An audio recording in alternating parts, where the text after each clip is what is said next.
Hello everyone, welcome back to my channel the story teller girl once again. আপনারা শুনছিলেন হুমায়ুন আহমেদের মিসির আলি সিরিজের উপন্যাস মিসির আলির চশমা। কালকের প্রথম পর্বের পর আজ থাকছে তার দ্বিতীয় পর্ব। আমরা সরাসরি গল্পে চলে যাচ্ছি। প্রিয় পাঠক, আপনারা মিসির আলি চশমা বইটির প্রথম দুটি অধ্যায় পড়েছেন। প্রথম অধ্যায় দুটি হলো প্রস্তাবনা। এখন আমি মূল অংশে যাচ্ছি। এই অংশটি আমি উত্তম পুরুষে লিখেছি, কারণ আমি নিজেও গল্পে যুক্ত। এক একজন মানুষের গল্প বলার স্টাইল এক এক রকম। অতি সাধারণ কথা মিসির আলি যখন বলেন তখন মনে হয় দারুণ রহস্যময় কোনো কিছুর বর্ণনা দিচ্ছেন। উদাহরণ দিই, একদিন তার বাসায় গেছি। তিনি জানালার পাশে বসে গল্প করছেন। গল্পের এক পর্যায়ে বললেন, বুঝলেন ভাই, তখন জানালা দিয়ে তাকিয়ে দেখি এত বড় একটা চাঁদ।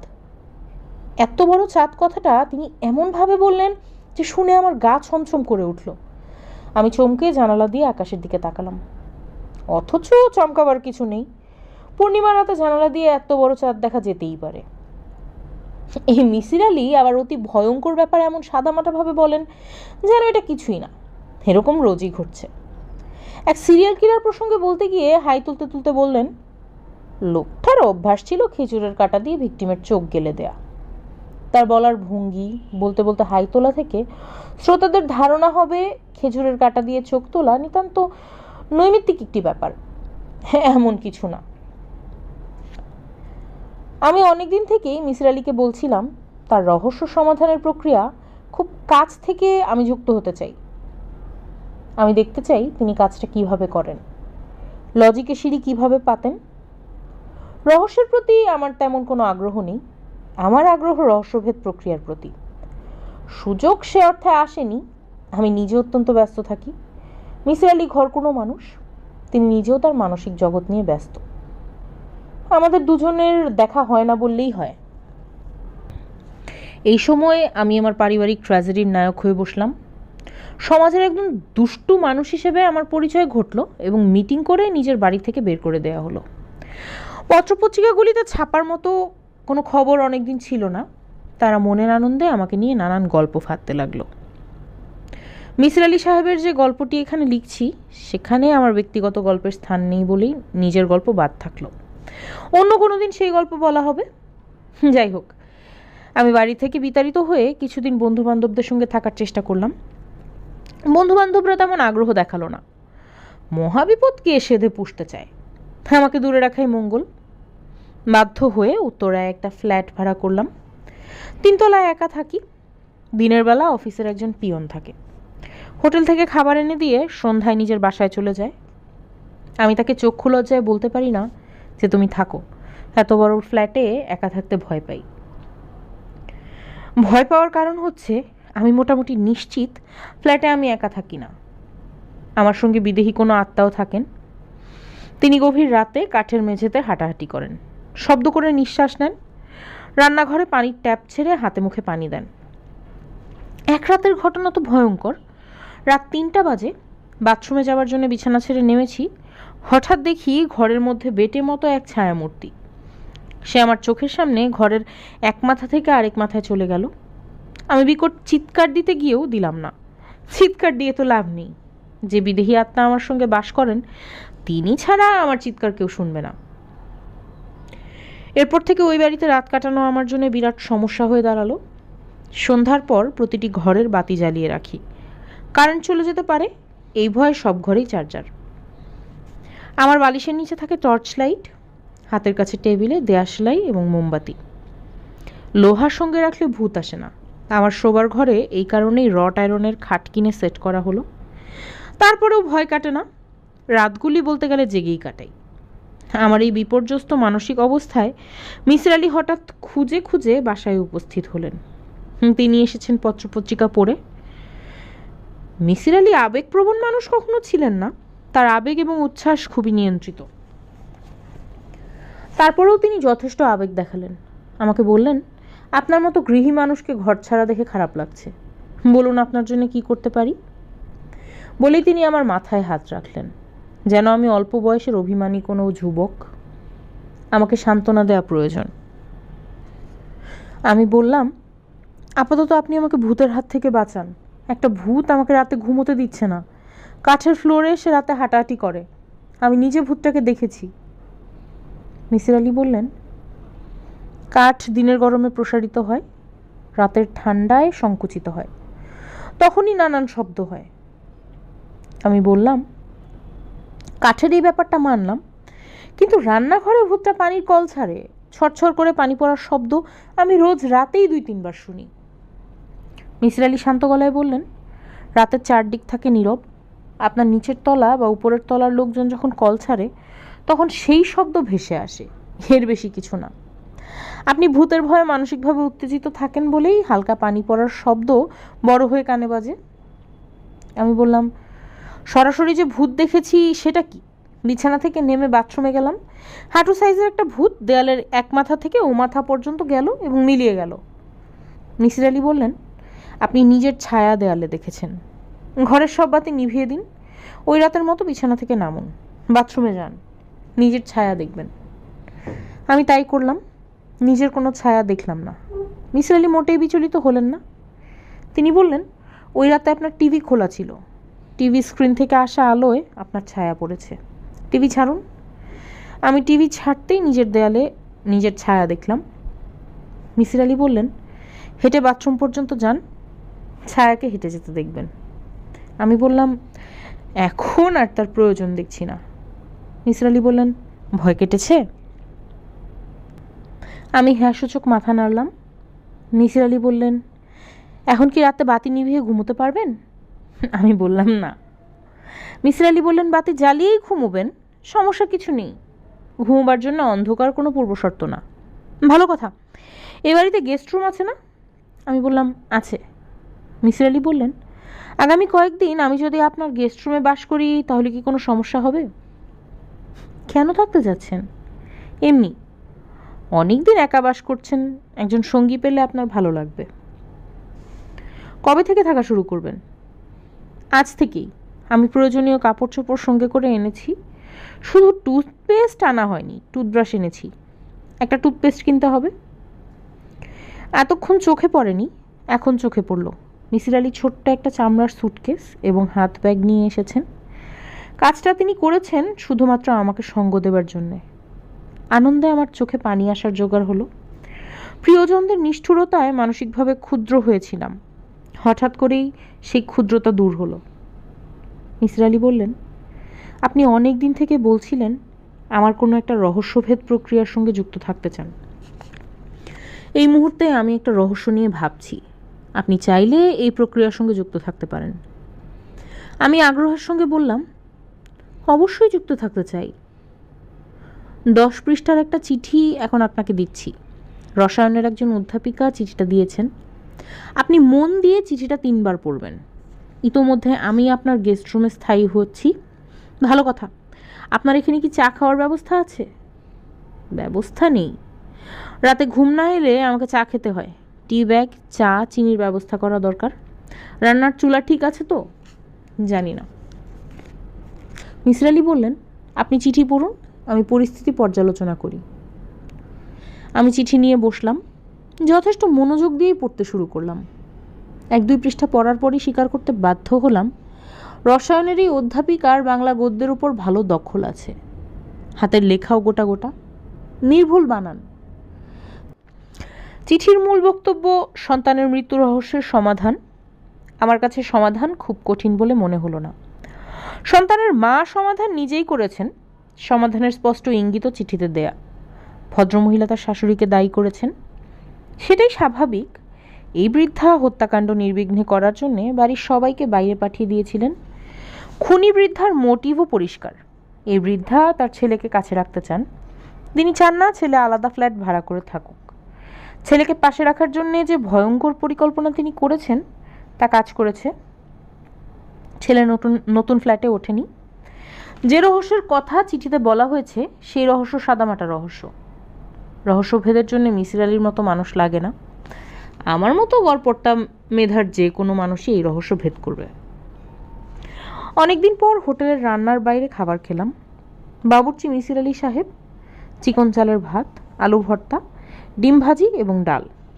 খেতে বসে মনে হলো অনেক দিন এত ভালো খাওয়া হয়নি। মিসির আলি বললেন, বাঙালি রান্না দুই রকম, ব্যাপক আয়োজনের রান্না এবং আয়োজনহীন রান্না। আপনাকে কিছু রান্না আমি শিখিয়ে দেব, নিজে রাঁধবেন, নিজের রান্না খাবেন। আলু ভর্তার জন্যে আলু আলাদা সিদ্ধ করতে হবে না, ভাতের সঙ্গে দিয়ে দেবেন। ডাল রান্নার মূল মন্ত্র হচ্ছে সেদ্ধ, যত সেদ্ধ হবে ডাল তত খেতে ভালো হবে, তবে তেলে বাগার দিতে হবে। সিদ্ধ হতে হতে ডাল যখন কলয়েড ফর্মে চলে যাবে তখন বাগার প্রক্রিয়া শুরু করবেন। বাগারের কারণে তেল ডালের কণার ওপর আস্তরণ তৈরি করবে। বাগারের তেলে বাঙালি মেয়েরা পেঁয়াজ রসুন ভেজে নেয়, আমি তার প্রয়োজন দেখি না। পেঁয়াজ রসুন ছাড়া ডাল রাঁধে বিধবারা, সেই ডাল খেতে সুস্বাদু। ইলিশ মাছ খুব অল্প আঁচে সিদ্ধ হয়, এটা কি জানেন? জানি না। মশলা মাখিয়ে ইলিশ মাছের টুকরো রোদে রেখে দিলেও সিদ্ধ হয়ে যায়। আপনাকে রোদে রাখতে হবে না, গরম ভাতের ওপর রেখে ঢাকনা দিয়ে রাখলেই হবে। মশলা কি? মশলা হচ্ছে লবণ, আর কিছু না। বাঙালি মেয়েরা ভাপা ইলিশে নানান মশলা দেয়। মশলা মাছের স্বাদ নষ্ট করে। কোনো রকম মশলা ছাড়া ভাপা ইলিশ একবার খেলেই আপনার আর মশলা খেতে ইচ্ছে করবে না। আমি ঘোষণা করলাম, আগামীকাল রাতের সব রান্না আমি করব। মেনু ইলিশ মাছ, ডাল, আলু ভর্তা। ভালো ঘিও কিনে আনবো। গরম ভাতের ওপর 1 চামচ ঘি ছেড়ে দেয়া হবে। ভাতের গন্ধের সঙ্গে ঘিয়ের গন্ধ মিশে অমৃত সম কিছু তৈরি হবার কথা। ভেবেই আনন্দ পাচ্ছি এবং এক ধরনের উত্তেজনাও বোধ করছি। দুপুরে বাজার করতে হবে, একটা ফ্রিজ কেনা দরকার। মিসির আলি হঠাৎ বললেন, ব্যাচেলর জীবনে কিছু আনন্দ আছে, তাই না? আমি ধাক্কার মতো খেলাম। আমার মনে হলো রান্নাবান্নার এই বিষয়টি মিসির আলি ইচ্ছা করে আমার মাথার ভেতর ঢুকিয়েছেন যেন আমি ব্যস্ত থাকতে পারি। রাতের খাওয়া শেষে দুজনে বারান্দায় চেয়ার পেতে বসেছি। দক্ষিণমুখী বারান্দা, ভালো হাওয়া দিচ্ছে। দুজনের হাতেই সিগারেট। মিসির আলি সিগারেটে লম্বা টান দিয়ে বললেন, আজকাল সিগারেটের প্যাকেটে লেখা থাকে ধূমপান মৃত্যু ঘটায়, পড়েছেন? আমি বললাম, পড়েছি। মিসির আলি বললেন, আমার নিজের ধারণা সিগারেটের প্যাকেটে এই সতর্কবাণী দেওয়ার পর থেকে সিগারেটের বিক্রি অনেক বেড়েছে। আমি অবাক হয়ে বললাম, কেন?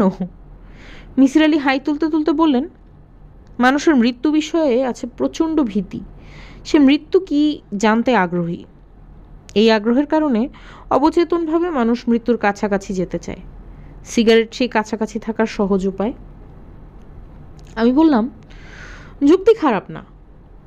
মিসির আলি আগ্রহের সঙ্গে বললেন, যারা ছাদে বেড়াতে চায় তাদেরকে দেখবেন একসময় ছাদের রেলিংয়ে বসেছে। অতি বিপজ্জনক জেনেও এই কাজটা তারা করছে। মূল কারণ একটাই, মৃত্যুর কাছাকাছি যাওয়া। মানুষ অতি বিচিত্র প্রাণী। ভালো কথা, আপনি কি আমার কন্যার চিঠিটা পড়েছেন? 3 বার পড়তে বলেছিলেন, আমি 2 বার পড়েছি। মিসির আলি আগ্রহ নিয়ে বললেন, চিঠি পড়ে কি কোনো খটকা লেগেছে? আমি বললাম, হুট করে আপনাকে বাবা ডাকাটায় সামান্য খটকা লেগেছে। বাবা ডাক ছাড়া চিঠিতে খটকা নেই। চিঠির রহস্য আপনার মতো মানুষের পক্ষে মুহূর্তেই বের করা যায়। মিসির আলি নিচু গলায় বললেন, রহস্য বের করেছি। একটা কাগজে লিখে খামে বন্ধ করে রেখেছি। খামটা আপনি রাখবেন, তবে খুলে এখন পড়বেন না। কখন পড়ব? আপনি নিজে যখন রহস্য ভেদ করবেন তখন পড়বেন। আমি রহস্য ভেদ করব? হ্যাঁ, আপনি করবেন। আমি আপনাকে সাহায্য করব। আপনি একা একা বাস করছেন, রহস্য নিয়ে কিছুদিন ব্যস্ত থাকবেন, মানব মনের গতি প্রকৃতি জানবেন। আপনি লেখক মানুষ, এতে আপনার লাভই হবে। আমি বললাম, সাগর নামের বাচ্চাটা তার দাদির হাতে খুন হয়েছে, এটা তো বোঝা যাচ্ছে। মিসির আলি বললেন, চট করে সিদ্ধান্তে যাবেন না। মানসিকভাবে সম্পূর্ণ অসুস্থ না হলে কেউ এই কাজ করতে পারে না। চিঠি পড়ে কি মনে হয় ছেলেটির দাদি মানসিকভাবে অসুস্থ? তা মনে হয় না। তাহলে কি ছেলেটির বাবা মানসিক রোগী? চিঠিতে সেরকম আছে, হারুন নামের ডাক্তার তার মাকে দেখে এইসব। মিসির আলি বললেন, এক কাজ করলে কেমন হয়? ডাক্তার ভদ্রলোকের সঙ্গে দেখা করুন, তাকে চোখ দেখাতে যান। আপনি লেখক মানুষ, উনি আপনাকে চিনতে পারবেন। আমার ধারণা উনি মন খুলে আপনার সঙ্গে কথা বলবেন। রাত অনেক হয়েছে, চলুন ঘুমোতে যাওয়া যাক। খামটা দিন। মিসির আলি পাঞ্জাবির পকেট থেকে খাম বের করে দিলেন। তিনি খাম পকেটে নিয়েই গল্প করতে এসেছিলেন। আমি বললাম, ধাঁধাটির উত্তর কি? কোন ধাঁধা? ওই যে স্থলের প্রাণী জলে বাস করে, আবার জলের প্রাণীর জীবনটা কাটায় স্থলে। মিসির আলি বললেন, দুটো একই প্রাণী, কল্পনার প্রাণী। জলের কোনো প্রাণী স্থলে বাস করে না, আবার স্থলের কোনো প্রাণী জলে বাস করে না। যান ঘুমোতে যান, ফালতু ধাঁধা নিয়ে সময় নষ্ট করার কোনো মানে হয় না। ডক্টর হারুনের কাছে মিসির আলি আমাকে নিয়ে গেলেন। এমনিতেই তার চোখ দেখাবার কথা, সঙ্গে আমিও দেখাবো। চোখ দেখাতে গিয়ে ডাক্তার সাহেবের আচার আচরণ লক্ষ্য করব, তেমন সুযোগ হলে কিছু প্রশ্নও করব। তবে প্রশ্নের প্রয়োজন নেই, মানসিকভাবে বিপর্যস্ত একজন মানুষকে দেখলেই চেনা যাবে। তার চোখে থাকবে ভরসা হারানো দৃষ্টি। যেমন ভেবেছি তেমনই দেখলাম। অস্থির ছটফটে একজন মানুষ, সারাক্ষণ ভ্রু কুঁচকে আছেন, কথা বলছেন উঁচু গলায়। তার টেবিলে একটা চায়ের কাপ। তিনি কাপ হাতে নিয়ে তীব্র গলায় বললেন, হ্যাঁ ফজলু, চায়ের কাপ সরাওনি কেন গাধা? বলেই দেরি করলেন না, চায়ের কাপ ওয়েস্ট পেপার বাস্কেটে ফেলে দিলেন। অস্বাভাবিক কর্মকাণ্ড। তার টেবিলে বরফ মেশানো হলুদ রঙের পানীয়, রং দেখে মনে হচ্ছে হুইস্কি। যদি হুইস্কি হয় তাহলে ব্যাপারটা অবশ্যই অস্বাভাবিক। কোনো ডাক্তারই হুইস্কি খেতে খেতে রোগী দেখতে পারেন না।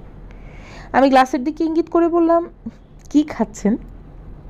ডাক্তার হারুন আমাকে স্তম্ভিত করে দিয়ে বললেন, হুইস্কি খাচ্ছি, আপনি খাবেন? আমি নাসূচক মাথা নাড়লাম। খেয়ে দেখতে পারেন, খারাপ লাগবে না, দিনের শেষে ক্লান্তি নিবারক। আমি বললাম, আপনি ক্লান্তি নিবারণ করুন, আমি তেমন ক্লান্তি বোধ করছি না। ডাক্তার গ্লাসে চুমুক দিয়ে আমার চোখ দেখতে বসলেন। যত্ন করেই চোখ দেখলেন। বিল দিতে গেলাম। তিনি বললেন, মিসির আলি সাহেব আমার বন্ধু মানুষ, আপনাকে বিল দিতে হবে না। আমি বললাম, আপনি কি বন্ধুদের কাছ থেকে বিল নেন না? না।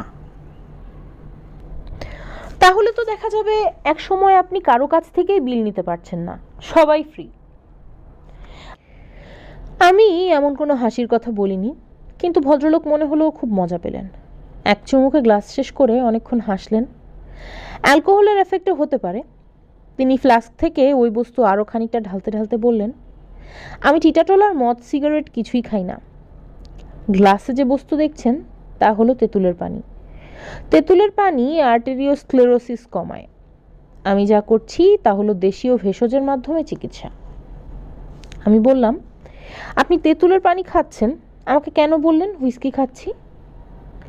হারুন সাহেব বললেন, আপনি ভ্রু কুঁচকে গ্লাসটার দিকে তাকাচ্ছিলেন, এই জন্যই বলেছি। আপনার আগেও কয়েকজন রোগী আপনার মতোই ভ্রু কুঁচকে গ্লাসের দিকে তাকিয়ে বলেছে, কি খাচ্ছেন? আমি তাদেরকেও বলেছি হুইস্কি খাচ্ছি।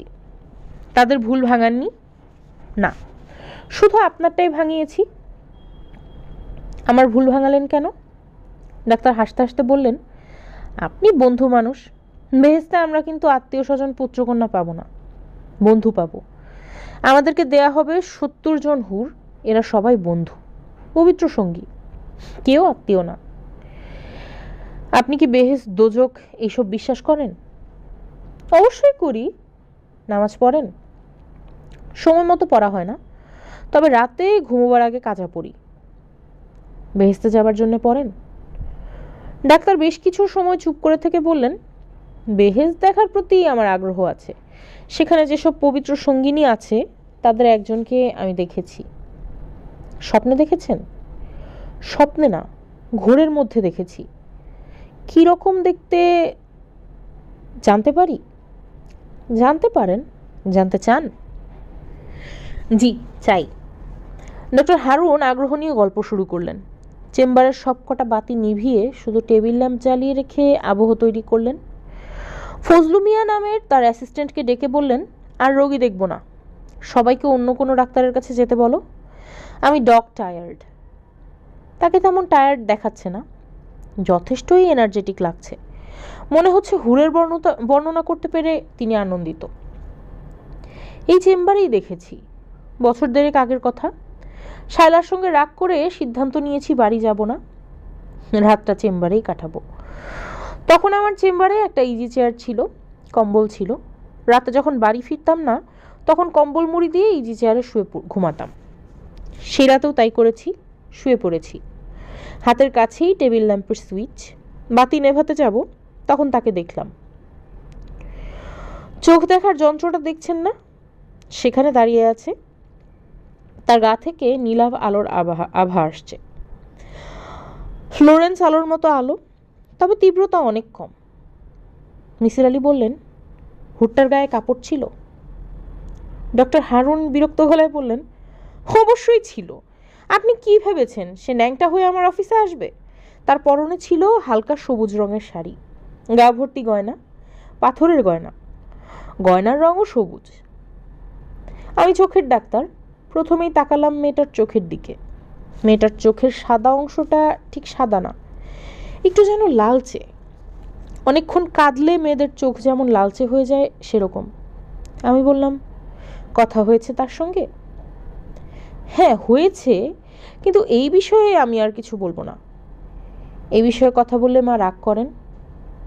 এখন আপনারা বিদায় হন। আমরা চলে যাওয়ার জন্য উঠে দাঁড়িয়েছি। হঠাৎ ডাক্তার মিসির আলির দিকে তাকিয়ে বললেন, আমার মা আমাকে জানিয়েছেন আপনি এখন নিজের বাসায় থাকেন না, অন্য এক জায়গায় থাকেন। আপনি যে ঘরে থাকেন সেখানে দেয়াল ঘড়ি আছে, ঘড়িটা বন্ধ। ঘড়িতে সবসময় 3টা বেজে থাকে। আমার মা কি ঠিক বলেছেন? মিসির আলি চিন্তিত গলায় বললেন, হ্যাঁ। এখন কি বিশ্বাস করছেন আমার মার সঙ্গে আমার কথা হয়, দেখা হয়? মিসির আলি বললেন, না। কখন বিশ্বাস হবে? যখন তাকে নিজে দেখব। ডাক্তারের ঠোঁটের কোণায় হালকা হাসির আভাস দেখা গেল, যেন তিনি মজার কোনো কথা বলবেন বলে ভাবছেন, সিদ্ধান্ত নিতে পারছেন না।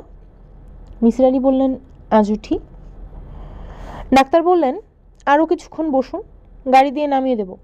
একটা প্রশ্নের জবাব দিন, আপনি কি ইলেকট্রন, প্রোটন, নিউট্রন বিশ্বাস করেন? মিসির আলি বললেন, করি। ডাক্তার বললেন, এদের তো আপনি চোখে দেখেননি, তাহলে কেন বিশ্বাস করেন?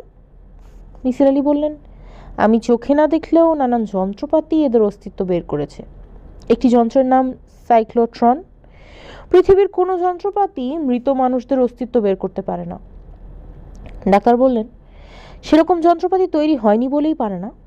আমার পড়াশোনা যদি পদার্থবিদ্যায় হতো, আমি নিজেই এরকম একটা যন্ত্র বানানোর চেষ্টা করতাম। যন্ত্রটার নাম দিতাম সোল সার্চার, যে যন্ত্র আত্মা অনুসন্ধান করে বেড়াবে। মনে করা যাক এই ঘরে একটা আত্মা আছে। যন্ত্রের কাজ হবে প্রতিটি স্কয়ার ইঞ্চের রেডিও অ্যাক্টিভিটি মাপবে, তাপ মাপবে, ইলেকট্রিক্যাল চার্জ মাপবে, ম্যাগনেটিক বলরেখার ম্যাপ তৈরি করবে। সমস্ত ডাটা কম্পিউটার সফটওয়্যারের মাধ্যমে বিশ্লেষণ করা হবে। সফটওয়্যারের কাজ হবে অ্যানামলি ডিটেক্ট করা। ডাক্তার সাহেব প্রবল উৎসাহে বক্তৃতা দিয়ে যাচ্ছেন, যেন তিনি ক্লাস নিচ্ছেন। আমরা দুই মনোযোগী শ্রোতা। তার ঘরে বোর্ড না থাকায় সামান্য সমস্যা হচ্ছে। যন্ত্রের খুঁটিনাটি বোর্ডে এঁকে দেখাতে পারছেন না, কাগজে কলমে এঁকে দেখাতে হচ্ছে। আমরা রাত 11:30টায় ছাড়া পেলাম। ডাক্তার সাহেব নিজেই পৌঁছে দিলেন, তবে গাড়িতেও তিনি বকবক করতেই থাকলেন। এক মুহূর্তের জন্য থামলেন না।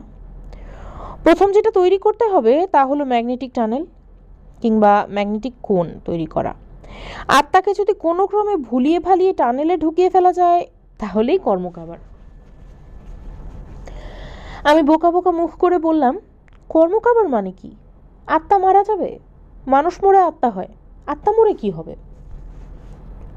ভেবেছিলাম আমার রসিকতায় তিনি রাগ করবেন। ভাগ্য ভালো, রাগ করলেন না।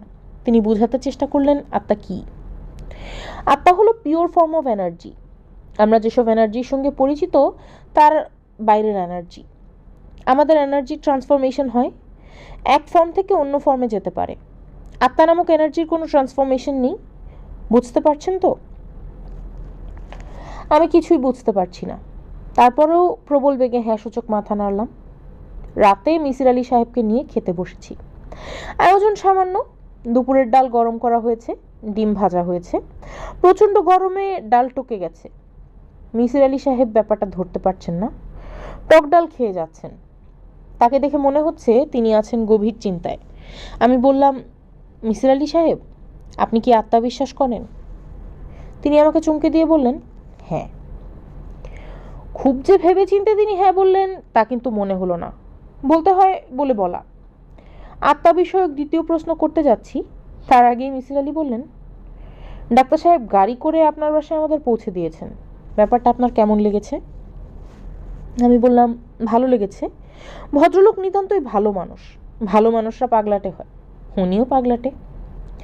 মিসির আলি বললেন, ওনার গাড়ির ড্রাইভার কিন্তু আপনার বাড়ির ঠিকানা জানতে চায়নি, সে ঠিকানা জানতো, আগে এসেছে, ঠিক বাড়ির সামনে এসে দাঁড়িয়েছে। আমি বললাম, তাই তো? মিসির আলি বললেন, ডাক্তার সাহেব আপনাকে চেনেন না, আজই প্রথম চিনলেন। উনি আপনার বাড়ি চেনেন কারণ উনি আমাকে অনুসরণ করছেন, আমার পেছনে লোক লাগিয়ে রেখেছেন। আপনার পেছনে লোক লাগিয়ে রাখবে কেন? সেটাই তো বুঝতে পারছি না। আমি বললাম, ঘড়ির ব্যাপারটা কিন্তু অত্যন্ত গুরুত্বপূর্ণ। উনি যে বলে দিলেন আপনার ঘরের ঘড়িটা বন্ধ, 3টা বেজে আছে। মিসির আলি বললেন, এটা তুচ্ছ বিষয়, তুচ্ছ বিষয় নিয়ে চিন্তা করে সময় নষ্ট করার কিছু নেই। আমি বললাম, তুচ্ছ বলছেন কেন? ঘড়িটা তো বাইরে থেকে দেখা যায় না, এই ঘড়ি দেখতে হলে ঘরে ঢুকতে হবে, হবে না? মিসির আলি আমার কথায় গুরুত্ব দিলেন না, বরং মনে হলো কিছুটা বিরক্তই হলেন। আমাকে হতাশ গলায় বললেন, শরীরটা খারাপ লাগছে, ডালটা কি নষ্ট ছিল? আমি বললাম, হ্যাঁ। মিসির আলি বললেন, আমার কাছে টকটক অবশ্যই লাগছিল, আমি ভাবলাম কাঁচা আম দিয়ে ডাল টক করা হয়েছে। এই সিজনে কাঁচা আম পাবেন কোথায়? মিসির আলি বললেন, তাও তো কথা। কিছুক্ষণের মধ্যেই তার ভেদবমি শুরু হলো, চোখ মুখ উল্টে অজ্ঞান হয়ে বিছানায় পড়ে গেলেন। সামান্য টক ডাল এই অবস্থা করতে পারে তা আমার ধারণাতেও ছিল না। বাংলাদেশের চিকিৎসা সেবার মনে হয় কিছুটা উন্নতি হয়েছে। টেলিফোন করা মাত্র অ্যাম্বুলেন্স চলে এলো, তাকে ক্লিনিকে ভর্তি করলাম। তার জ্ঞান ফিরল ভোর রাতে। জ্ঞান ফেরার পর প্রথম যে বাক্যটি বললেন তা হলো, যে কোনো রহস্যের অনেক ডালপালা থাকে, রহস্য ভেদের জন্য প্রতিটি ডালে চড়তে হয় না, বেছে বেছে ডালে চড়তে হয়। ঘড়িতে 3টা বাজে, এটা রহস্যের এমন একটা শাখা যাতে আমাদের চড়তে হবে না। আমি বললাম, ভাই আপনি সুস্থ হয়ে উঠুন, রহস্য নিয়ে এখন আপনাকে মাথা ঘামাতে হবে না। মিসির আলি চোখ বন্ধ করে প্রায় সঙ্গে সঙ্গেই ঘুমিয়ে পড়লেন। 2 ধরনের মানুষের মধ্যে পাগলামি প্রকাশিত হয়, প্রতিভাবান মানুষ এবং কর্মশূন্য মানুষ। মিসির আলি প্রতিভাবান মানুষ, তার মধ্যে পাগলামি প্রকাশিত হওয়াটাই স্বাভাবিক, এবং হাসপাতালের বিছানায় তা পূর্ণমাত্রায় প্রকাশিত হলো। তিনি এত বিষয় থাকতে ভূত নিয়ে প্রবন্ধ লেখা শুরু করলেন। অতি ব্যস্ত প্রবন্ধকার। যখনই তার কাছে যাই তাকে প্রবন্ধের কোনো বিষয় নিয়ে ব্যস্ত দেখি। হাসপাতালে তার কিছু ভক্ত জুটে গেল, এর মধ্যে একজন নার্স, নাম মিতি। তার প্রধান এবং একমাত্র দায়িত্ব হয়ে দাঁড়ালো মিসির আলিকে ভূতের গল্প শোনানো। জানা গেল তার গ্রামের বাড়ি নয়াবাড়ি শ্রীপুর, ভূতের হোস্টেল। এমন কোনো ভূত নাই যে এই মেয়ের গ্রামের বাড়িতে থাকে না। কুয়া ভূত নামে এক ভূতের নাম তার কাছেই শুনলাম। এই ভূত থাকে কুয়ায়, হঠাৎ হঠাৎ কুয়া থেকে উঠে কুয়ার পাড়ে বসে চিরুনি দিয়ে চুল আঁচড়ায়। মানুষজনের শব্দ শুনলে ঝপাং করে কুয়ায় লাফ দিয়ে পড়ে।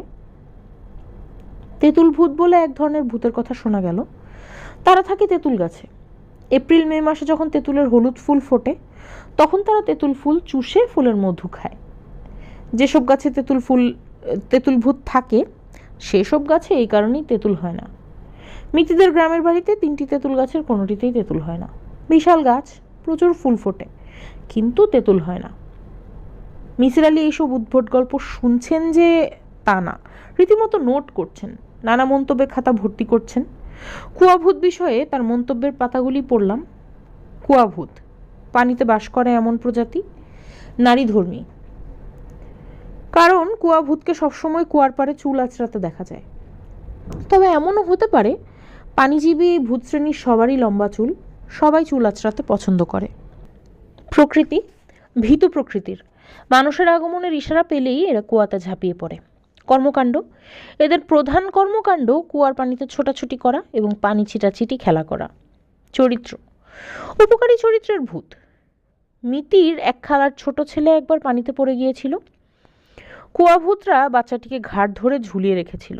বালতি নামিয়ে দিলে কুয়াভূতরা বাচ্চাটিকে বালতিতে তুলে দেয়।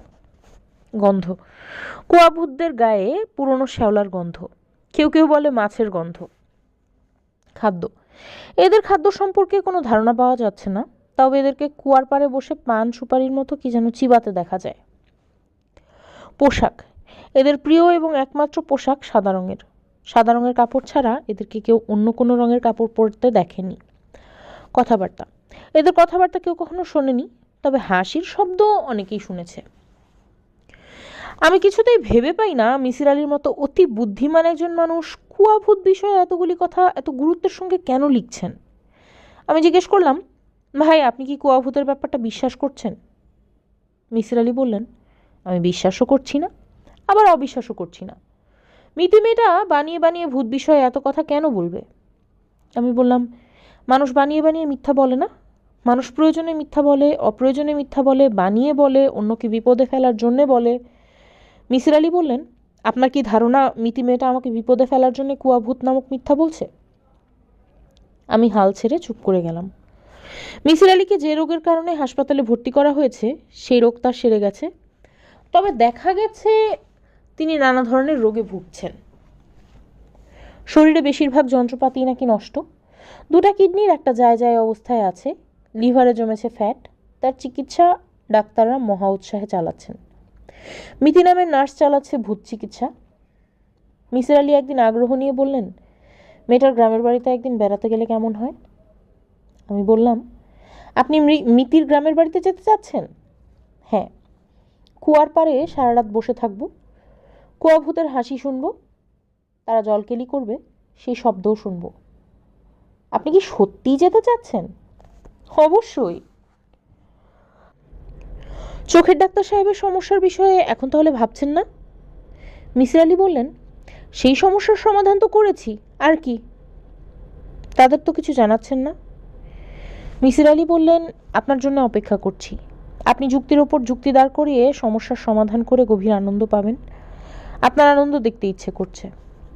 মিসির আলি হঠাৎ গলা নামিয়ে বললেন, একটা অদ্ভুত ব্যাপার কি জানেন? অনেক বড় রহস্য লুকিয়ে আছে মিতির মাঝে। আমি বললাম, কি রহস্য? মিসির আলি তার বিখ্যাত রহস্যময় হাসি হেসে বললেন, আপনি চুপচাপ বসে না থেকে আমার চিঠি কন্যার সঙ্গে দেখা করে আসুন না। প্রাথমিক তদন্ত। আপনি আপনার মতো কথা বলবেন, প্রশ্ন করবেন, শুধু একটা প্রশ্ন আমি আপনাকে শিখিয়ে দেব। কোথায় দেখা করব? তার বাসা কোথায়? না, তার কলেজে। তিনি চাচ্ছেন না তার স্বামী চিঠির ব্যাপারটা জানুক, কাজে মিটিং অফিসে হওয়াই বাঞ্ছনীয়। অধ্যাপিকা শায়লা আমাকে দেখে যথেষ্টই বিরক্ত হলেন। শিক্ষিত মানুষেরা সুগার কোটেড কুইনাইনের মতো বিরক্তি আড়াল করে সহজ ভঙ্গিতে হাসতে পারেন। ভদ্রমহিলা ভদ্রভাবে আমাকে বসালেন, বেয়ারা ডেকে চা বিস্কিট দিলেন।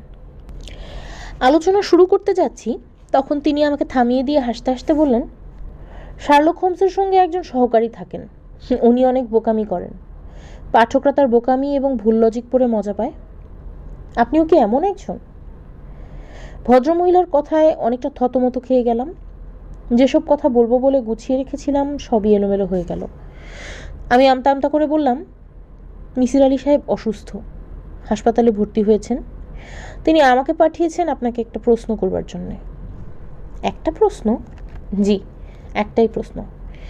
এই প্রশ্নটা তো তিনি টেলিফোনেও করতে পারতেন, তা না করে আপনাকে কেন পাঠালেন? শালার এই প্রশ্নের জবাব আমি দিতে পারলাম না, আরও হকচকিয়ে গেলাম। শায়লা বললেন, চা খান, চা ঠান্ডা হচ্ছে। আমি চায়ের কাপে চুমুক দিলাম। শায়লা বললেন, আমার একটা ক্লাস আছে, ক্লাসে যেতে হবে, হাতে সময় আছে 7 মিনিটের মতো। প্রশ্নটা করুন। একটাই প্রশ্ন করতে হবে তা না, 7 মিনিটে যে কয়টা প্রশ্ন করতে চান করুন। মিসির আলি শিখিয়ে দেওয়া প্রশ্নটা করলাম। আমি নিজে যেসব প্রশ্ন করব বলে ঠিক করে রেখেছি সবই কর্পূরের মতো উবে গেল। আমি চায়ের কাপে শেষ চুমুক দিয়ে বললাম, আপনি মিসির আলি সাহেবের কাছে লেখা চিঠিতে লিখেছেন এপ্রিল মাসের 1 তারিখ দুর্ঘটনা ঘটেছিল। তারিখ ঠিক আছে তো? অবশ্যই ঠিক আছে, এপ্রিল ফুলস ডে, ভুল হওয়ার কথা না। আমি বললাম, আপনি নিশ্চয়ই জানেন মিসির আলি সাহেব অনুসন্ধানের ব্যাপারে অত্যন্ত ম্যাটিকুলাস। তিনি খোঁজ খবর করে জেনেছেন আপনার দুর্ঘটনার বছর 1 এপ্রিল সরকারি ছুটি ছিল। শায়লা বললেন, অবশ্যই না। আমি বললাম, আমি ওই বছরের একটা ক্যালেন্ডার নিয়ে এসেছি, আপনাকে কি দেখাবো? শায়লা হ্যাঁ না বলবার আগেই আমি কাঁধে ঝোলানো চটের ব্যাগ থেকে একটা ডেস্ক ক্যালেন্ডার বের করে তাকে দেখালাম। এপ্রিলের 1 তারিখে লাল গোল চিহ্ন দেয়া, সরকারি ছুটি। ভদ্রমহিলা থতমত খেলেন না, কঠিন মুখ করে বসে রইলেন। আমি বললাম, যদি অনুমতি দেন তাহলে উঠব। ভদ্রমহিলা এই প্রশ্নেরও উত্তর দিলেন না। আমার ডেস্ক ক্যালেন্ডার হাতে নিয়ে বসে রইলেন। তার ভাবভঙ্গি থেকে মনে হচ্ছে এই ক্যালেন্ডারটা তিনি হাতছাড়া করতে চান না। আমি ক্যালেন্ডার রেখেই ঘর থেকে বের হলাম। মিসির আলি বলে দিয়েছিলেন শায়লার সঙ্গে দেখা করার পরপরই যেন আমি ডাক্তার হারুনের সঙ্গে দেখা করি এবং কথা বলি, এবং তাকে জিজ্ঞেস করি কোন তারিখে আপনার বাচ্চাটা মারা গিয়েছিল। তারিখ জানা খুব জরুরি। আমার ধারণা ছিল ডাক্তার হারুন আমাকে চিনতে পারবেন না। তিনি শুধু যে চিনলেন তা না, আমাকে মহা সমাদর করে বসালেন, যেন দীর্ঘদিন পর তিনি তার প্রিয় মানুষটার দেখা পেয়েছেন। সব কাজকর্ম ফেলে এখন তিনি জমিয়ে আড্ডা দেবেন। আমাকে হাত ধরে বসাতে বসাতে বললেন, ভাই কেমন আছেন বলুন তো। আমি খানিকটা বিব্রত গলাতেই বললাম, ভালো। খবর পেয়েছি মিসির আলি সাহেব হাসপাতালে। ওনাকে আমার খুব দেখতে যাওয়ার ইচ্ছা, সময় করতে পারছি না। উনি আছেন কেমন? আমি বললাম, ভালো আছেন। পানিভূত নিয়ে একটা গবেষণাধর্মী প্রবন্ধ লিখছেন। পানিভূতটা কি? এরা পানিতে থাকে, প্রবাহমান পানিতে না, দিঘিতে কিংবা পুরনো কুয়াতে। জানতাম না তো। হারুন এমনভাবে জানতাম না তো বললেন যেন পৃথিবীর অতি গুরুত্বপূর্ণ জ্ঞান থেকে তাকে ইচ্ছা করে বঞ্চিত করা হয়েছে। আমি বললাম, ভূত প্রসঙ্গ থাক, আপনার যে ছেলেটি মারা গেছে তার সম্পর্কে বলুন। সে কবে মারা গেছে? হারুন হতভম্ব গলায় বললেন, আমার তো কোনো ছেলে মেয়েই হয়নি, মারা যাবে কিভাবে? আমি পুরোপুরি হকচকিয়ে গেলাম। হারুন বললেন, সন্তান না হবার সমস্যাটা আমার স্ত্রীর না। আমার স্পার্ম কাউন্ট খুব নিচে। ডাক্তার হিসেবে এই তথ্য আমি জানি। ভবিষ্যতেও যে আমার কোনো ছেলে মেয়ে হবে তা না। আমার ছেলে মারা গেছে এই তথ্য আপনাকে কে দিল? আমি আমতা আমতা করে বললাম, ভুল হয়েছে, কিছু মনে করবেন না। হারুন বললেন, কিছু মনে করছি না, মানুষ ভুল করবে, এটাই স্বাভাবিক। এখন বলুন, কি খাবেন, চা নাকি কফি? এক কাজ করুন, দুটাই খান। প্রথমে চা, তারপরে কফি। চা কফি খেতে খেতে পানিভূত বিষয়ে কি জানেন বলুন তো। আমি বললাম, আমি কিছুই জানি না, জানতে চাচ্ছিও না। এইসব অতি প্রাকৃত বিষয়ে আমার কোনো আগ্রহ নেই। হারুন মহা উৎসাহে বললেন, আগ্রহ কেন থাকবে না? আপনার কি ধারণা ভূতপ্রেত নেই? রবীন্দ্রনাথ ভূত বিশ্বাস করতেন, এটা জানেন? প্ল্যানচেট করে আত্মা আনতে পছন্দ করতেন। তিনি তার জীবন স্মৃতিতে পরিষ্কার লিখেছেন। আপনি জীবন স্মৃতি পড়েননি? আমার কাছে আছে, আপনি ধার নিতে পারেন, তবে বই ধার নিলে কেউ ফেরত দেয় না, এটাই সমস্যা। পুলিশ তদন্ত করে ফাইনাল রিপোর্ট দেয়। আমিও শায়লার সন্তান বিষয়ে একটা ফাইনাল রিপোর্ট তৈরি করলাম। মিসির আলি সাহেবকে রিপোর্ট দেখিয়ে চমকে দেব, এটাই আমার বাসনা। আমার ধারণা রিপোর্টটা ভালো লিখেছি। ডক্টর হারুনের সন্তানের মৃত্যু বিষয়ক জটিলতা। ক, ডক্টর হারুনের কোনো সন্তান নেই। সন্তানের মৃত্যুর প্রশ্নও সেই কারণেই নেই। ডক্টর হারুনের প্রকৃতি ভালো মানুষের প্রকৃতি। ভালো মানুষরা নিজের বিশ্বাসের প্রতি শ্রদ্ধাশীল হয়। এই ভদ্রলোকও সেরকম। ভূত প্রেত আত্মা এইসব বিষয়ে তার বিশ্বাস আছে। বিশ্বাস রক্ষার ব্যাপারে তিনি যত্নশীল। এটা দোষের কিছু না। এ ধরনের মানুষরা অপ্রয়োজনীয় মিথ্যা বলেন না। কাজেই তার কোনো সন্তান নেই এমন মিথ্যা তিনি বলবেন না।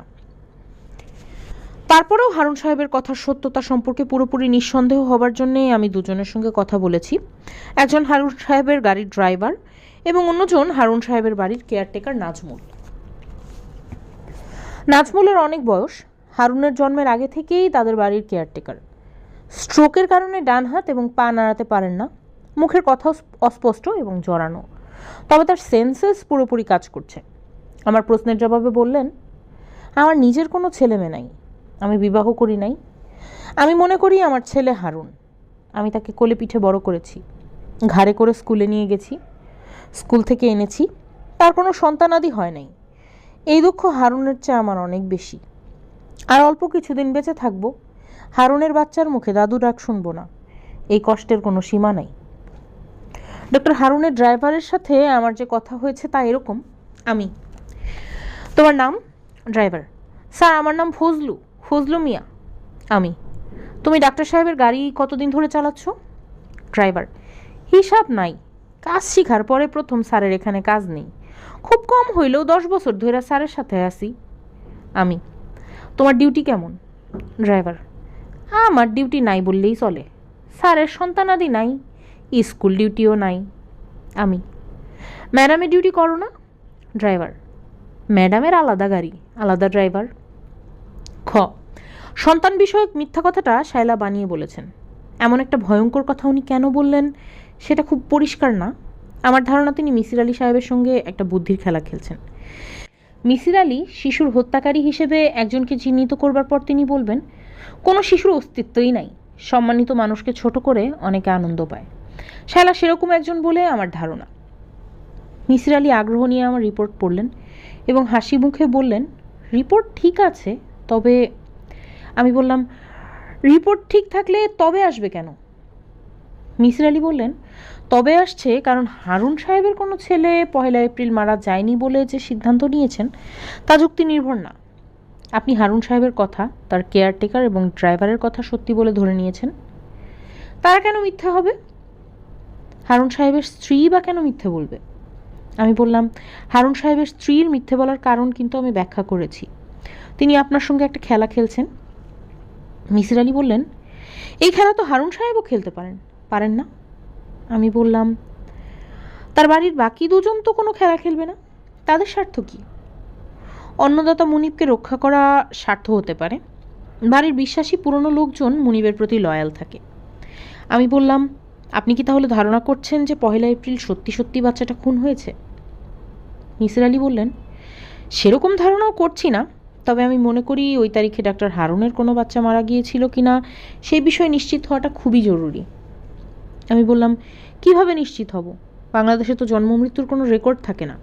মিসির আলি বললেন, জন্ম রেকর্ড থাকে না, মৃত্যু রেকর্ড কিন্তু থাকে, গোরস্থানে থাকে। গোরস্থানের অফিসে কার কবর হলো তা লেখা থাকবে। আমাকে এখন গোরস্থানে গোরস্থানে ঘুরতে হবে? মিসির আলি হাসতে হাসতে বললেন, অবশ্যই, আপনি একটা রহস্যের মীমাংসা করবেন বিনা পরিশ্রমে, তা কি হয়? আমি বললাম, আপনি তো বিনা পরিশ্রমেই রহস্যের মীমাংসা করে ফেলেছেন, অনেক আগেই খামে লিখে আমাকে দিয়ে দিয়েছেন। মিসির আলি বললেন, বিনা পরিশ্রমে করিনি, অনেক পরিশ্রম করেই সিদ্ধান্তে এসেছি।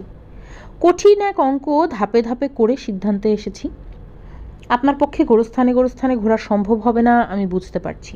এক কাজ করুন, কিছু টাকা পয়সা দিয়ে কাউকে লাগিয়ে দিন যে আপনার হয়ে কাজটা করবে। 500 টাকা খরচ করলেই হবে। আমাকে 1000 টাকা খরচ করতে হলো। গোরস্থান থেকে গোরস্থানে যাওয়ার ভাড়া 500 টাকা, কাজটার জন্য 500 টাকা। জানতে পারলাম ঢাকা শহরে ওই তারিখে 11 জন শিশু মারা গেছে। এর মধ্যে 5 জন মেয়ে, 6 জন ছেলের মধ্যে 4 জনের বয়স 4 বছরের বেশি, এরা বাদ। বাকি 2 জনের একজন জন্মের পরপরই মারা গেছে, সেও বাদ। একজন শুধু মারা গেছে 1 বছর বয়সে, তার নাম মিজান। তার বাবা আলহাজ আব্দুল লতিফ, থাকেন পুরনো ঢাকায়। আমি আমার রিপোর্টে লিখলাম, নিশ্চিতভাবে বলতে পারছি 1 এপ্রিলে হারুন সাহেবের কোনো সন্তান মারা যায়নি। রিপোর্টটা লিখে শান্তি পেলাম না, মনের মধ্যে খচখচ করতে লাগলো। আমার ধারণা এর মধ্যেও মিসির আলি কিছু ভুল বের করে ফেলবেন, আবার আমাকে নতুন করে ছোটাছুটি করতে হবে। হয়তো মিসির আলি বলবেন আলহাজ আব্দুল লতিফ সাহেবের ইন্টারভিউ নিতে। নানানভাবে চিন্তা করলাম, গুরুত্বপূর্ণ কিছু কি বাদ দিয়েছি? মানুষের স্বভাব হচ্ছে চোখের সামনে যে জিনিস থাকে তাই চোখে পড়ে না। আমার বেলায় তেমন কিছু কি ঘটছে? মিসির আলি সাহেব বলেছেন মিতির মধ্যে অনেক রহস্য লুকিয়ে আছে। মিতির মধ্যে কি রহস্য থাকবে?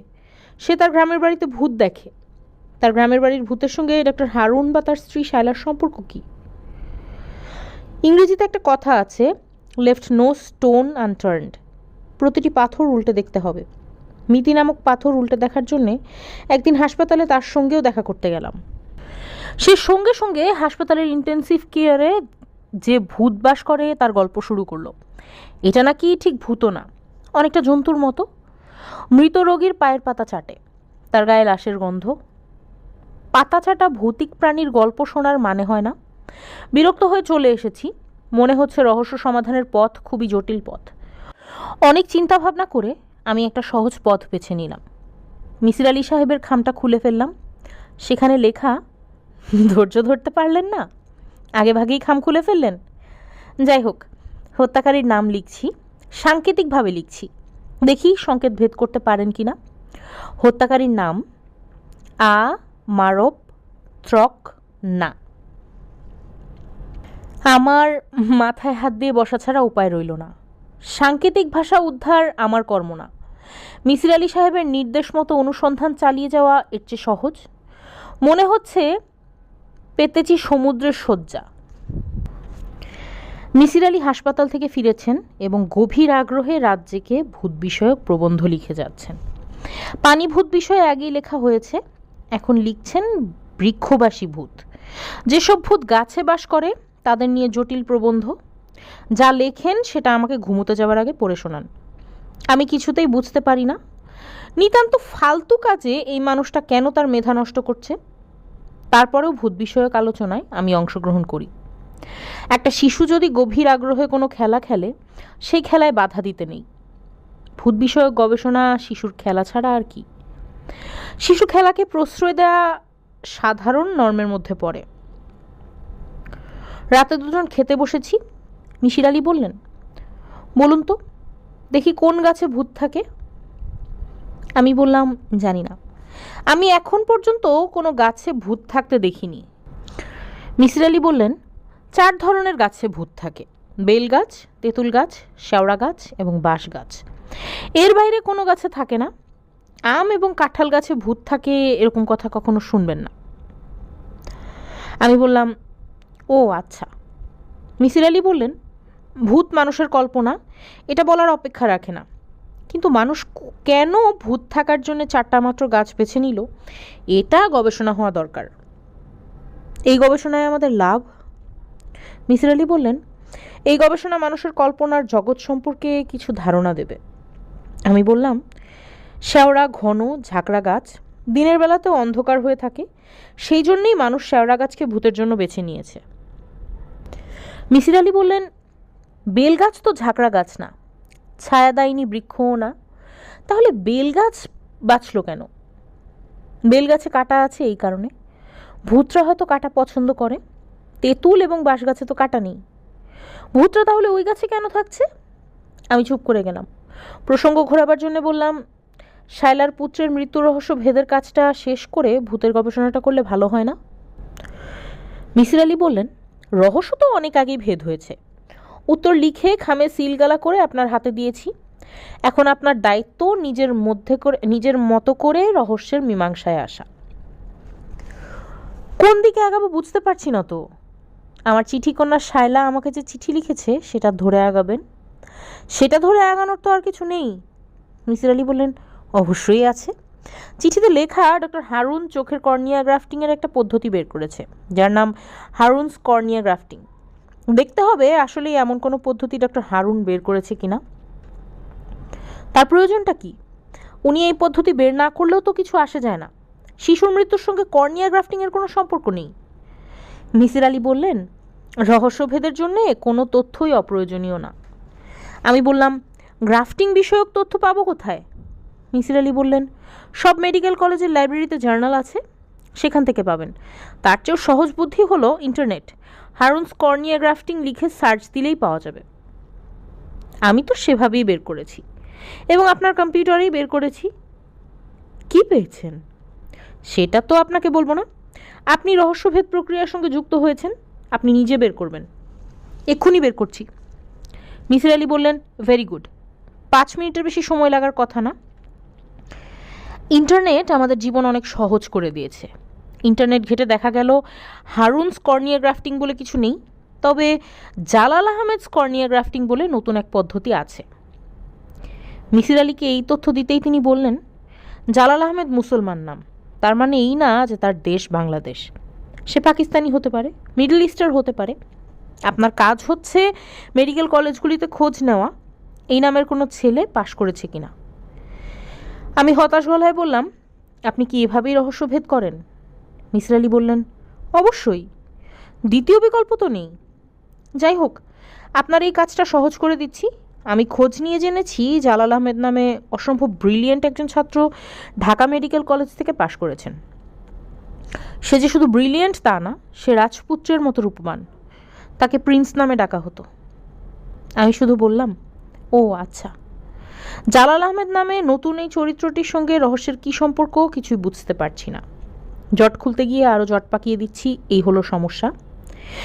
মিসির আলির রহস্যভেদ প্রক্রিয়া যে এমন ঝামেলার তাও আগে বুঝিনি। এখানে ওখানে যাওয়া, ঘোরাঘুরি বিরাট পরিশ্রমের ব্যাপার। মিসির আলি বললেন, আমার চিঠি কন্যার চিঠিটা মনে করুন, সেখানে লেখা আমার স্বামী রাজপুত্রের মতো। এখন আপনি বলুন, হারুন সাহেব কি রাজপুত্রের মতো? না।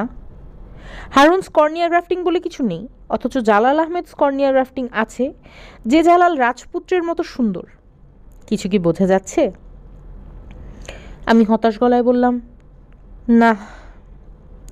মিসির আলি বললেন, আমার চিঠি কন্যা হাসপাতালের ঠিকানায় একটা চিঠি পাঠিয়েছে, চিঠিটা পড়ে দেখতে পারেন, আরও কোনো ক্লু যদি পাওয়া যায়। আমি বললাম, চিঠি পড়ে ক্লু বের করা আমার পক্ষে অসম্ভব। আগের চিঠিতে কিছু পাইনি, এই চিঠিতেও কিছু পাবো না। মিসির আলি হো হো করে হাসছেন, যেন আমি খুবই মজার কোনো কথা বলেছি। এইবারের চিঠিটা আমি পরপর 3 বার পড়লাম। আগের চিঠি মিসির আলি 3 বার পড়তে বলেছিলেন, এই কারণেই এই চিঠিও 3 বার পড়া। চিঠিটা হলো, বাবা, আমি আপনার চিঠি কন্যা শায়লা। আপনার শরীর খারাপ এবং আপনি হাসপাতালে ভর্তি হয়েছেন, এই খবর আমি হারুনের কাছ থেকে পেয়েছি। সে আপনার সব খবর রাখে। আপনি যে একজন লেখকের বাড়িতে উঠেছেন, এই খবরও তার কাছে পেয়েছি। আমার ধারণা সে আপনার পেছনে স্পাই লাগিয়েছে। বাবা, আপনাকে যে কথা বলার জন্য চিঠি লিখছি তা হলো ক্ষমা প্রার্থনা। মিথ্যা কথা বলে আপনার সময় নষ্ট করেছি, এই জন্যে ক্ষমা প্রার্থনা। আমি অত্যন্ত ছেলে মানুষই একটা কাজ করেছি, বানিয়ে বানিয়ে বলেছি আমার ছেলের মৃত্যুর কথা। আপনাকে রহস্য ভেদ করতে বলেছি। কারণটা ব্যাখ্যা করি। আমি আপনাকে নিয়ে লেখা প্রায় সব বইই পড়েছি। হঠাৎ ইচ্ছে হলো অতি বুদ্ধিমান মিসির আলিকে বিভ্রান্ত করা যায় কিনা দেখা যাক। আমার ধারণা ছিল চিঠি পড়েই আপনি বুঝবেন পুরোটাই বানানো। তা না করে আপনি যে রীতিমতো গবেষণা শুরু করেছেন তা জানলাম যখন আপনি আপনার লেখক বন্ধুকে আমার কাছে পাঠালেন। আপনার লেখক বন্ধু বললেন, ওই বছরের 1 এপ্রিল সরকারি ছুটি। মিথ্যা বলার এই বিপদ। সত্যি সত্যি ঘটনাটা ঘটলে আমার মনে থাকতো সে বছরের 1 এপ্রিল সরকারি ছুটি ছিল।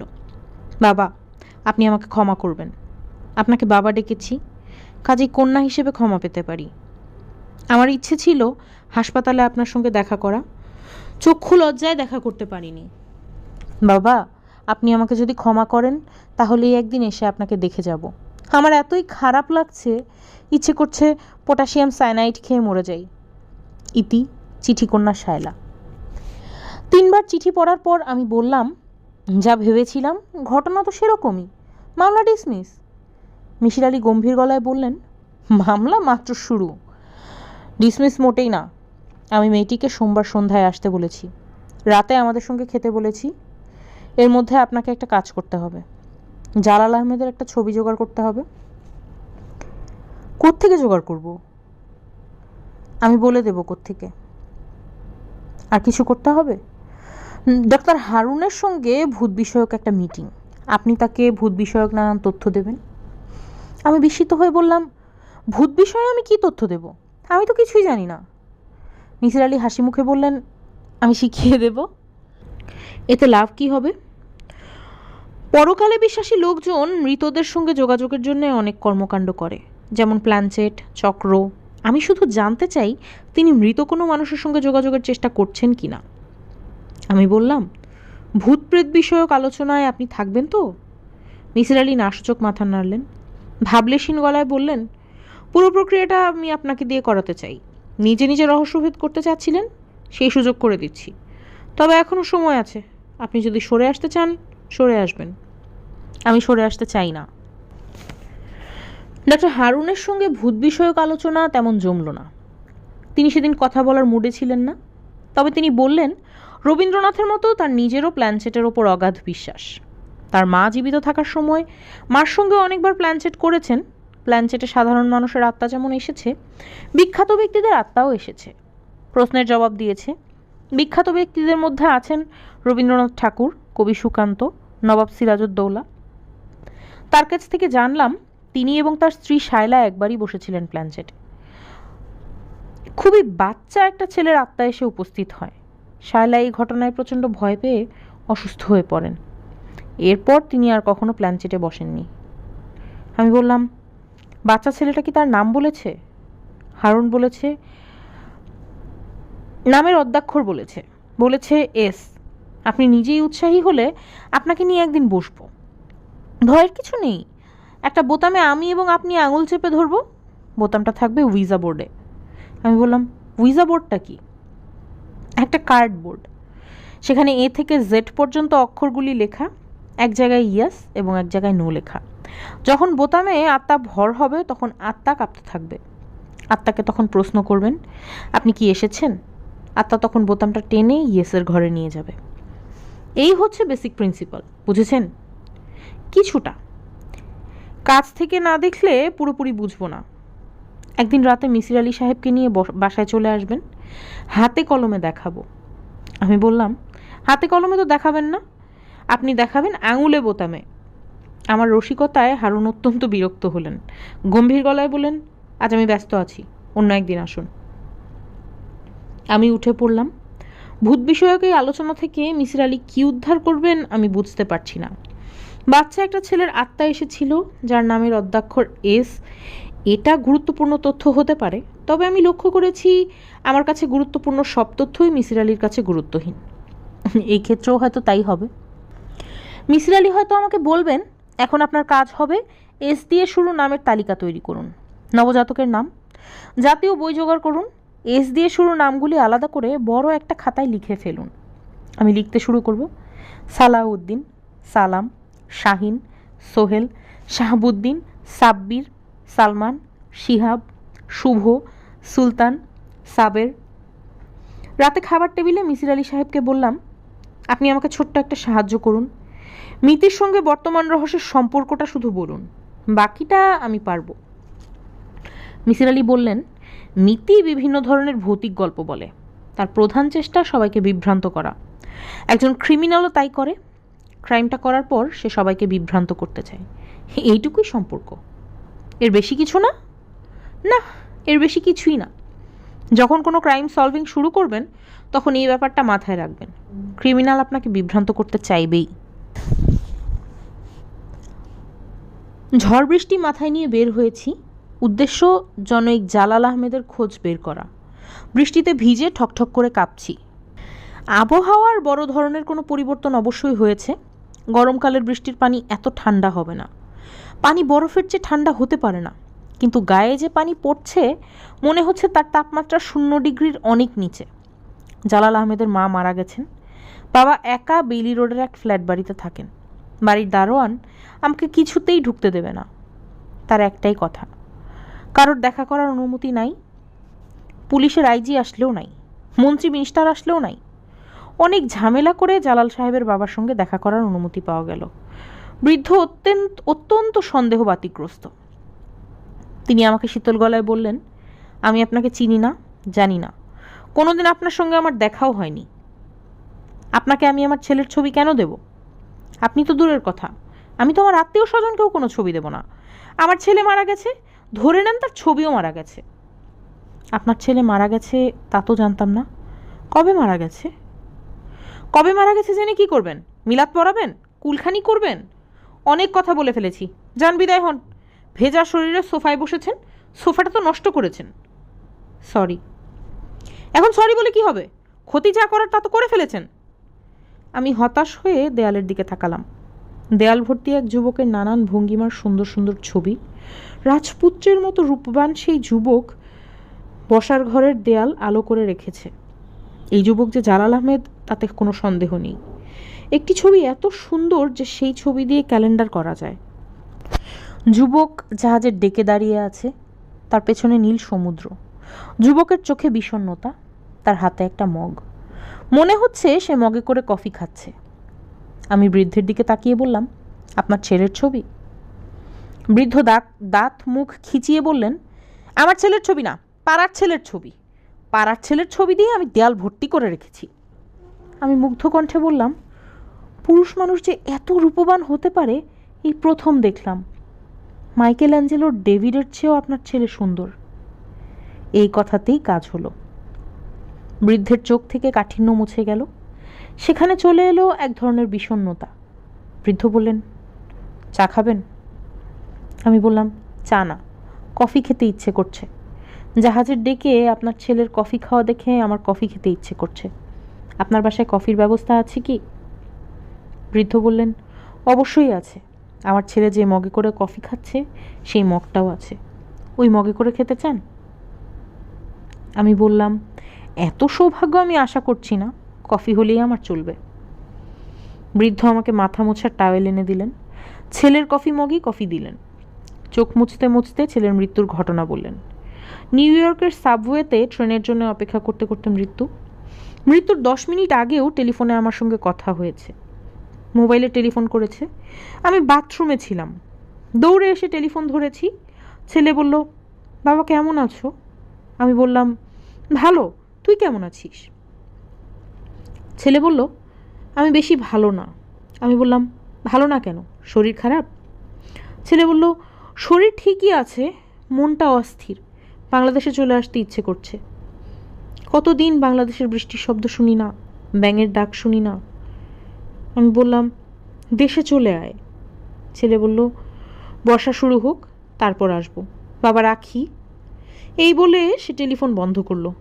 ও আল্লাহ, 1 মিনিটের মাথায় আবার টেলিফোন। আমি বললাম, বাবা কি?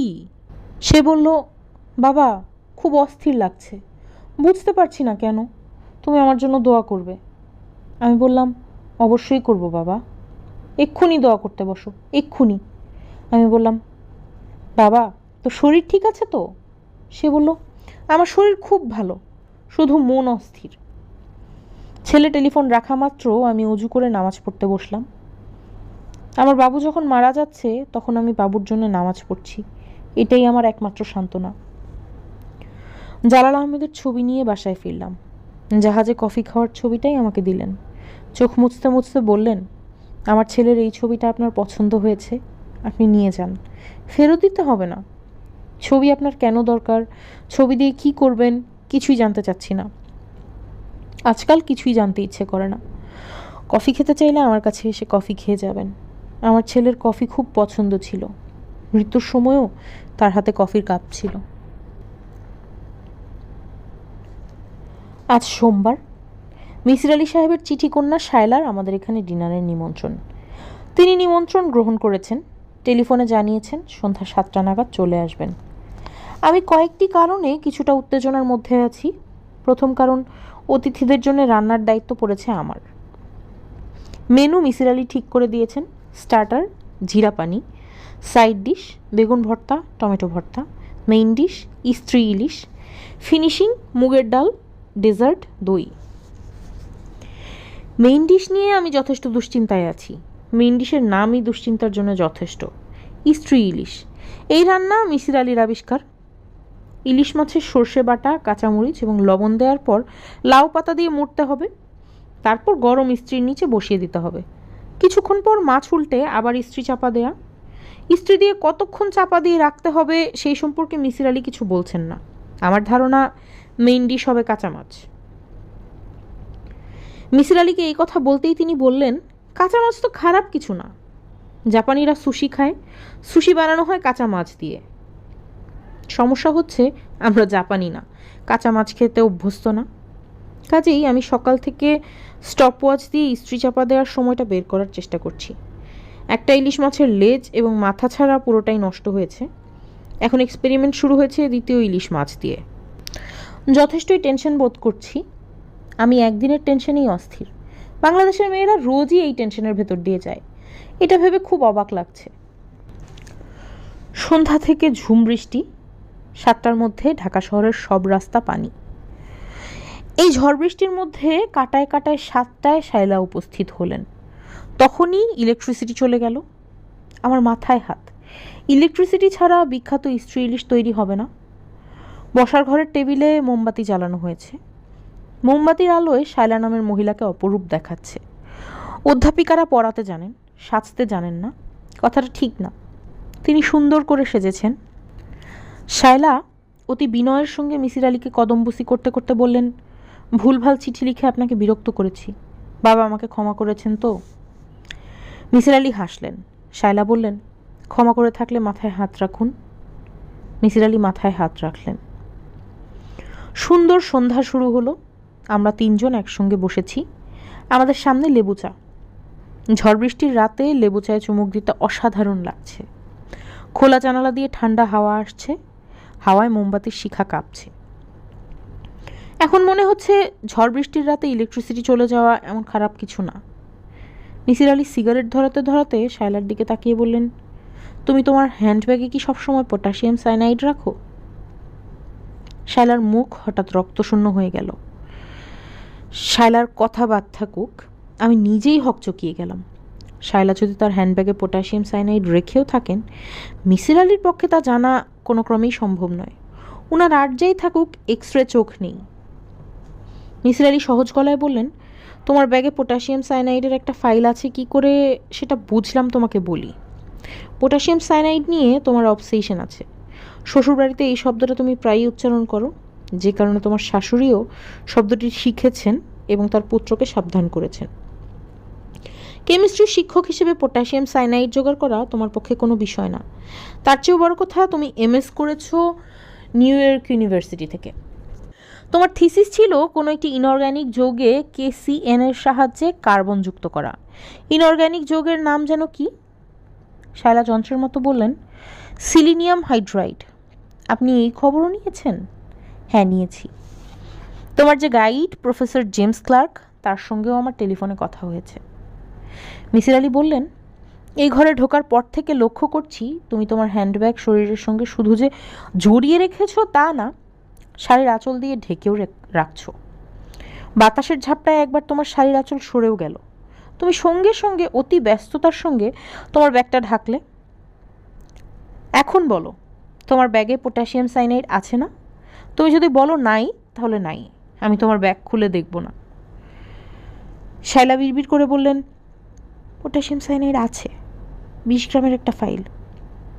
চোখ কপালে ওঠার ব্যাপারটা বাগধারায় আছে। বাস্তবে এই ঘটনা কখনো ঘটে না। ঘটার সামান্য সম্ভাবনা থাকলে আমার চোখ কপালে উঠে থাকতো। মিসির আলি আমার দিকে তাকিয়ে বললেন, আপনাকে একটা খাম রাখতে দিয়েছিলাম, খামটা আজ খোলা হবে এবং খামে কি লেখা তা পড়া হবে। আমি খাম এনে নিজের জায়গায় বসলাম। মিসির আলি শায়লার দিকে তাকিয়ে বললেন, তুমি প্রথম চিঠিতে জানতে চেয়েছিলে তোমার পুত্র সাগরের হত্যাকারী কে, তা তুমি জানো। আমি জানি কি না? আমিও জানি। সেটা একটা কাগজে লিখে রাখতে দিয়েছিলাম, তোমার সামনে একদিন খুলবো এই আশায়। এখন খোলা হবে। শায়লা ছোট্ট নিঃশ্বাস ফেলে বিড়বিড় করে বললেন, ওহ গড। মিসির আলি আমার দিকে তাকিয়ে বললেন, কাগজে কি লেখা পড়ুন। আমি বললাম, কাগজে লেখা, আ মারব ত্রক না। মিসির আলি বললেন, অতি সহজ সাংকেতিক ভাষায় লিখেছি, অক্ষরগুলি আগ পিছে করলেই মূলটা বের হবে। আমি লিখেছি, আমার পত্রকন্যা। আমি শায়লার দিকে তাকালাম। তার চেহারা ভাবলেশহীন। কি ঘটছে না ঘটছে তা সে যেন ঠিক বুঝতে পারছে না। মিসির আলি বললেন, শায়লা, তুমি বিয়ের পর এমএস করতে আমেরিকা যাও, ঠিক না? শায়লা হ্যাঁ সূচক মাথা নাড়ল। জালাল আহমেদের সঙ্গে সেখানেই তোমার পরিচয়? হ্যাঁ। সাগর নামের ছেলেটি কি তোমাদের অবৈধ সন্তান? শায়লা মুখ তুলে তাকালেন এবং কঠিন গলায় বললেন, না, আমি হারুনকে নিয়ম মাফিক তালাক দিয়ে জালালকে বিয়ে করি। হারুনের সঙ্গে এমনিতেই আমার বিয়ে বৈধ ছিল না। আপনি এত কিছু জেনেছেন, এই তথ্যও নিশ্চয়ই জানেন সে ইম্পর্ট্যান্ট। জানি। পুরো ইসলামী মতে নিউ ইয়র্কের এক মসজিদে আমাদের বিয়ে হয়। তারপরই সমস্যা শুরু হয়। কি সমস্যা? জালালের ধারণা হয় আমি মানসিকভাবে অসুস্থ, যে কোনো সময় তাকে আমি খুন করতে পারি। এইসব হাবিজাবি। ডক্টর হারুনের যে সমস্যা আছে সেই সমস্যা?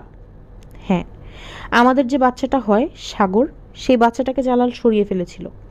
তার ধারণা হয়েছিল বাচ্চাটাকেও আমি মেরে ফেলব। সে সাগরকে তার এক আত্মীয়র বাড়িতে সরিয়ে দিয়েছিল, যাতে আমি বুঝতে না পারি সে কোথায়। আমি ইচ্ছে করলে পুলিশের সাহায্য নিয়ে বাচ্চা বের করে ফেলতে পারতাম, তা করিনি। নিজেই খুঁজে খুঁজে বের করেছি সে কোথায় আছে। আমি আমার ছেলের খোঁজে জ্যাকসন হাইটের বাড়িতে উপস্থিত হয়ে জানলাম তাকে বাংলাদেশে পাঠিয়ে দেওয়া হয়েছে। আমি এক কাপ কফি খাবো। কফি কি আছে? মানুষ চলে যায়, তার কিছু অভ্যাস রেখে যায়। জালাল নেই, কিন্তু তার কফির অভ্যাস আমার মধ্যে রেখে গেছে। আমি কফি বানিয়ে শায়লার সামনে ধরলাম। শায়লা কফির কাপে চুমুক দিয়ে মিসির আলির দিকে তাকিয়ে বলল, জালাল যে নিউ ইয়র্কের এক সাবওয়েতে কফি খেতে খেতে মারা গিয়েছিল, এই খবর কি আপনি জোগাড় করেছেন? মিসির আলি বললেন, হ্যাঁ। সে হার্ট অ্যাটাকে মারা যায়নি, কফিতে পটাশিয়াম সায়ানাইড মিশিয়ে খেয়েছিল। সে সুইসাইড করেছিল। পটাশিয়াম সায়ানাইড চুরি করেছিল আমার কাছ থেকে। নিউ ইয়র্ক পুলিশের বুদ্ধির কত নামডাক শুনি, তারা ধরতে পারেনি। তারা ভেবেছে হার্ট অ্যাটাক। তার মৃত্যুর পর আমি দেশে ফিরে আসি, বাস করতে থাকি হারুনের সঙ্গে। এমনভাবে বাস করি যেন মাঝখানের 2টা বছর হঠাৎ বাদ পড়ে গেছে। হারুন কখনো কিছু জিজ্ঞেস করেনি, আমিও কিছু বলিনি। আমার শাশুড়ি ব্যাপারটা একেবারেই মেনে নেননি। তিনি আমাকে হজম করেছেন, কারণ আমাকে প্রচণ্ড ভয় পেতেন। তার ধারণা হয়ে গিয়েছিল যে আমি জালালকে খুন করে ফিরে এসেছি তার ছেলেকে খুন করতে। বাবা, আপনার বুদ্ধি, আপনার লজিকের সিঁড়ি তৈরি করার ক্ষমতার কোনো তুলনা নেই। আমি ব্যাগে পটাশিয়াম সায়ানাইড নিয়ে ঘুরি, এটা পর্যন্ত বের করে ফেলেছেন, কিন্তু আমার বিষয়ে আপনার সিদ্ধান্ত ছিল ভুল। মিসির আলি বললেন, তোমার ছেলে সাগর কোথায় আছে? সে তার দাদুর সঙ্গে থাকে। ওই বাড়িতে আমার যাওয়া নিষেধ। তবে হারুন ওই বাড়িতে যায়। আমার ছেলে তাকে খুব পছন্দ করে। হারুনই তাকে আমার সঙ্গে দেখা করানোর জন্যে প্রায়ই আমাদের বাড়িতে নিয়ে আসে। ছেলেটি তার বাবার চেয়েও অনেক সুন্দর হয়েছে। ইলেকট্রিসিটি চলে এসেছে। আমি স্ত্রী ইলিশ বানানোয় ব্যস্ত, মানসিকভাবে খানিকটা বিপর্যস্ত। সন্ধ্যার পর থেকে অনেক ঘটনা এত দ্রুত ঘটেছে যে তাল রাখতে সমস্যা হচ্ছে। শায়লা পুরোপুরি সত্যি বলছে এটা আমার কাছে মনে হয় না। মিসির আলিকে দেখে কিছু বুঝতে পারছি না। রাত 9টায় দরজায় কলিং বেল বেজে উঠল। দরজা খোলার জন্য উঠে দাঁড়ালো শায়লা। লজ্জিত গলায় বলল, আমি হারুনকে রাত 9টায় ডিনার খেতে এখানে আসতে বলেছি। ওকে বাদ দিয়ে ডিনার খেতে খুব খারাপ লাগবে। মিসির আলি বললেন, ভালো করেছ। আমার উচিত ছিল দুজনকেই দাওয়াত দেয়া, ভুলটা আমার। শায়লা বললেন, হারুনকে বলেছি সাগরকেও যেন নিয়ে আসে, মনে হয় এনেছে। দরজা খোলা হলো। হারুন সাহেব একগোছা দোলন চাপা হাতে নিয়ে দাঁড়িয়ে আছেন। তার গায়ের সঙ্গে গা লাগিয়ে যে শিশুটি দাঁড়িয়ে আছে, সে দোলন চাপার চেয়েও সুন্দর। আমি আমার জীবনে এত সুন্দর শিশু দেখিনি। অবশ্যই দেব শিশুরা এত সুন্দর হয় না। এই শিশুর সৌন্দর্য পৃথিবীর সৌন্দর্য।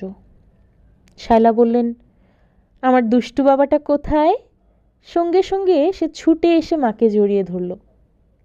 মিসির আলি বললেন, শায়লা, তোমার দুষ্টু বাবুটাকে একটু আমার কাছে আনো, তার মাথায় হাত বুলিয়ে আদর করে দিই। আপনারা এতক্ষণ শুনছিলেন হুমায়ুন আহমেদের মিসির আলি সিরিজের উপন্যাস মিসির আলির চশমার 2য় পর্ব। আজ এখানেই শেষ হলো। সবাই ভালো থাকবেন।